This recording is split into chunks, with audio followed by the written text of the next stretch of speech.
Hey guys, what's going on? It's Flip, and today we're kicking off the guide to Shaw Brothers. And this video specifically is going to cover two publishers, 88 Films and Funimation. One of them I have a complete set, and one of them I have what I call a flip complete set. So we're going to start things off with the Funimation titles, and I want to say the Funimation titles, it's one of my favorite things in the collection because they all have a uniform look, very similar art design, and the picks that they chose are really, really good. Like, there's not a bad movie in the bunch. There's 15 of them, and they were originally supposed to be put out by BCI. That deal fell through for whatever reason. Funimation swooped in and picked up all 15 movies, and about a decade ago, they put these out. So the first one I want to talk about is a really special one, and that is Hong Kong Godfather. Now, this movie has no other release except for this, from what I understand. I was told that this never got a release in Hong Kong. IVL never put it out. This DVD is very sought after, and this movie's pretty solid. It's a pretty good little gangster flick. So that is Hong Kong Godfather. This does have a slip. I don't have the slip for all of them. Some of them that, you know, some of the prices that people are asking for the slip specifically is insane. But this is Hong Kong Godfathers. And then we got the Duel, which again is a solid. It's a solid title. I really like the packaging, as you can tell. They all have a very similar design aesthetic to it. You got the new, not new art, but you got the design on the front, and then they always throw the original poster, which I'm a huge fan of. The posters. This and spaghetti westerns are like the two genres that, like Shaw Brothers and just Hong Kong Kung Fu cinema in general, the posters and then spaghetti westerns have the best posters. But yeah, this is a pretty decent little Cheng Che film starring T Long. Nothing that's like super standout. This is probably my least favorite of the bunch, but yeah, the Duel. And then we got the Life Gamble right there, another Cheng Che film. A lot of these are Cheng Che. We got Soul of the Sword. This one's directed by Hua Shan. We got Shaolin Handlock, directed by Ho Menghua. And then we got two of my favorites. After watching these two movies back to back, because I put the first one on. This is part of a series, so I put the first one on, not expecting to sit through two movies. I just wanted to throw one on, and I had so much fun watching the first one that I immediately threw on the second one. And that is The Bastard Swordsman and Return of the Bastard Swordsman. So I am going to get this director's name wrong. Lu Chun-ku, I believe. And he is the same director as Holy Flame of the Martial World. And if you've heard me talk about Holy Flame of the Martial World, which will probably be in part 2 or 3, it's one of the craziest things I've ever witnessed. It's literally a Dragon Ball Z anime come to life. This is just as crazy, but with a better story, in my opinion. Just tons of fun. Every single fight scene has something really cool to offer. And in the first one, there's a particular special effect that I did not know how they were able to do it at the time that this came out. Because I don't know if this shows the year 1983. I guess they could, but there's a thing, and if you've seen this movie, you know exactly what I'm talking about. There's a thing where like he duplicates himself, and there's a little bit of a stutter when the duplication happens, but then when he comes back into one, there is no transition. But yeah, it's crazy special effects.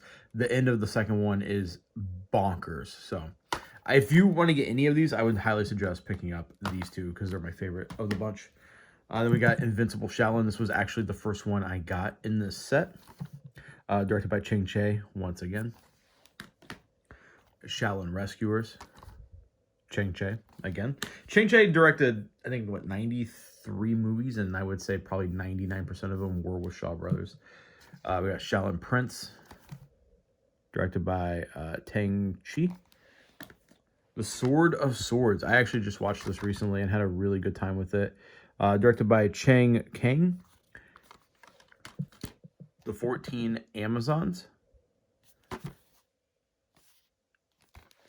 The Supreme Swordsman, my favorite cover out of the bunch. I really like that greenish yellow, that lime green. And then the Opium and Kung Fu Master. And then a nice little, nice little hidden gem is, for the final one here, is the Lady Hermit. I love that guy's nails, looking fleek. But yeah, I really like this line. It's one of my favorite things. I'm just going to show you a couple of these, but they all have very similar spine designs. All have a unique color. They have this like cool little chain right here, so it's kind of like all unified. 15 titles. I think there are 15 stellar movies. Now we're going to talk about 88 films, and I said I had a what I like to call a flip complete set because I'm not a big horror movie guy. I'm not a romance guy. I'm not a comedy guy. 88 has released a pretty good size of Shaw horror movies, and while they aren't my thing, I didn't want to collect them because I'm not going to watch them and enjoy them, but I do have all the martial arts and all the action movies that 88 has put out, minus Casino Tycoon. So it is what I like to call a near flip complete set. So here is Clan of the White Lotus, starring Gordon Liu. This is the one with the slipcover, as you can tell. And this movie is pretty goofy. It's probably my least favorite of the 88 films releases. It's very hit or miss. I've seen this a handful of times, and it depends on like my mood. If I'm not in the mood for this brand of humor, it's not exactly going to do it for me because it is goofy. Some of the fight scenes are okay, but it's nothing truly special, but I'm still happy to have it. And then probably one of the best Shaw Bros movies ever, Come Drink With Me. King Hu is an absolute icon, and very different from Chang Che, which we talked about. We didn't talk about him in depth, but we discussed a couple of his movies. A lot of his actors, like all of his movies, were pretty much male dominated. He was very much into the masculinity aspect of male actors. And then King Hu, I think almost every one of his movies stars a female lead. And he does a really good job at making women martial heroes, especially at a time when this industry was dominated by men.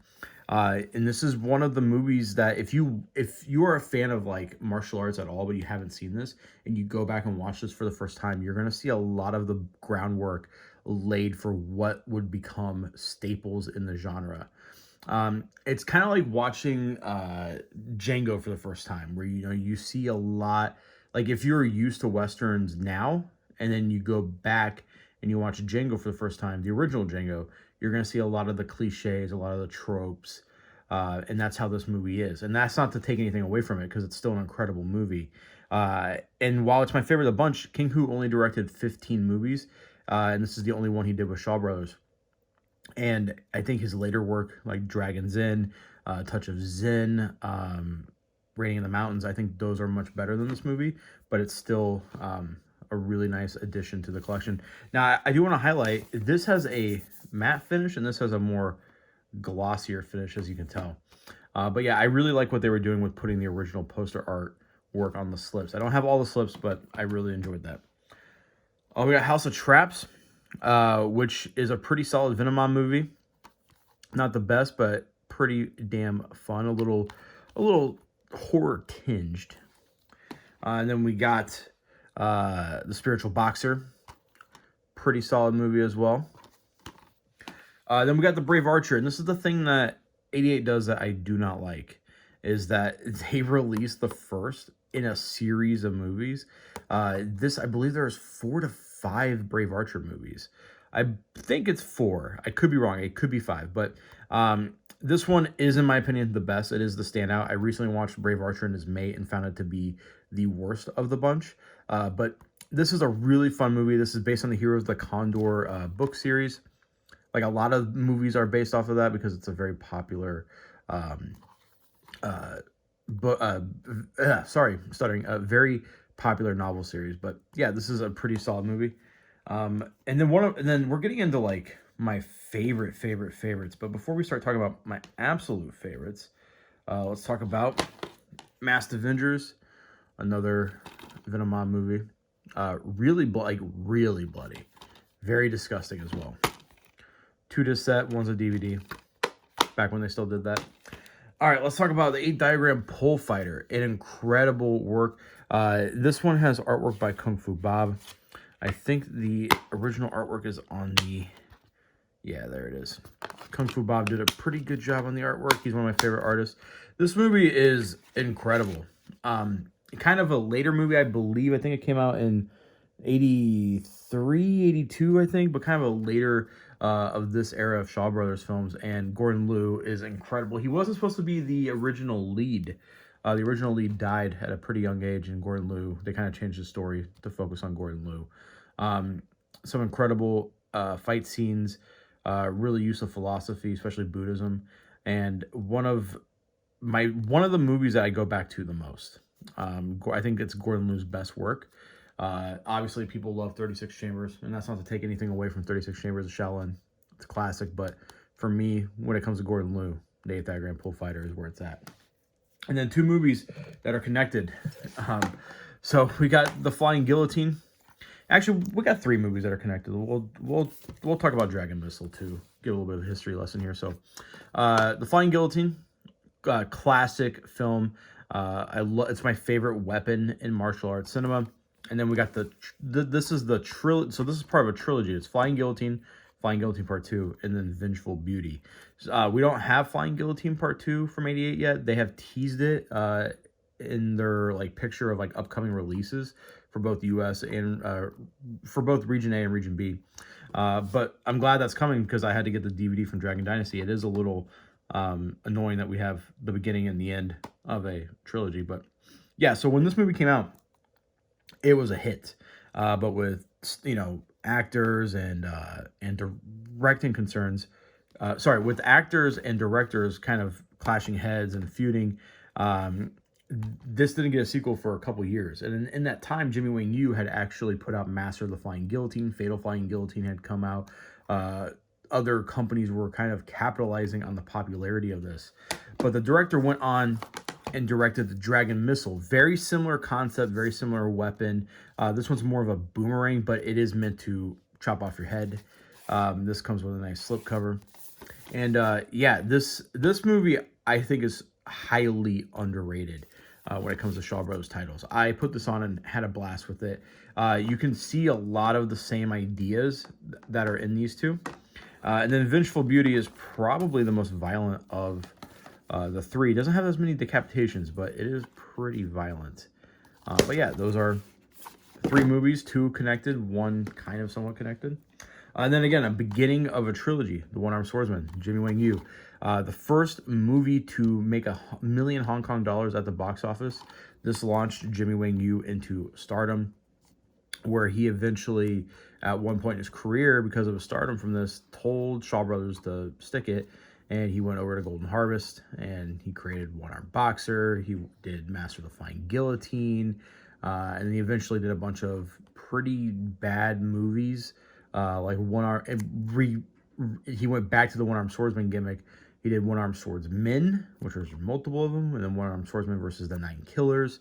But this is a fantastic movie with a great story, great set designs, and again, another part of a trilogy. I luckily have a box set of the three. It's One-Armed Swordsman, Return of One-Armed Swordsman, and then the new One-Armed Swordsman. But yeah, that is Jimmy Wang Yu. And then my two favorite in the collection, or two of my favorite in the collection. And we got the Killer Constable, which, man, after rewatching this, and I know I said Come Drink With Me was one of my favorites, but this might actually be my favorite Shaw Brothers film. This is top 10 movies for me of all time. I just love the atmosphere. I love the story. I love the fights. I love the camera work in here. There's a really cool fight on a castle's stairway, and it's massive, and the way the camera's moving in and out of obstacles is really unique. Very bloody. This gives me a very similar vibe to what the Lone Wolf and Cub films gave me. If you can find this, I think it's still in print, just the standard edition. If you can get this for a good price, I highly recommend it. Boom, 5 Element Ninjas is the final one in my collection of 88 films. Just one of the most absolute insane movies I've ever seen. Craziness. Chinese Super Ninjas, I believe is what it's also called. There's not much I can really say about this movie. I revisit this every, I want to say, handful of months. And have a blast each time. And yeah, that is all for 88 Films and Funimation. So let me know what you guys think in the comments down below. And next episode will probably be Dragon Dynasty and Welgo. And then part 3 will be IVL. So let me know what you guys think in the comments down below. I'll see you next time.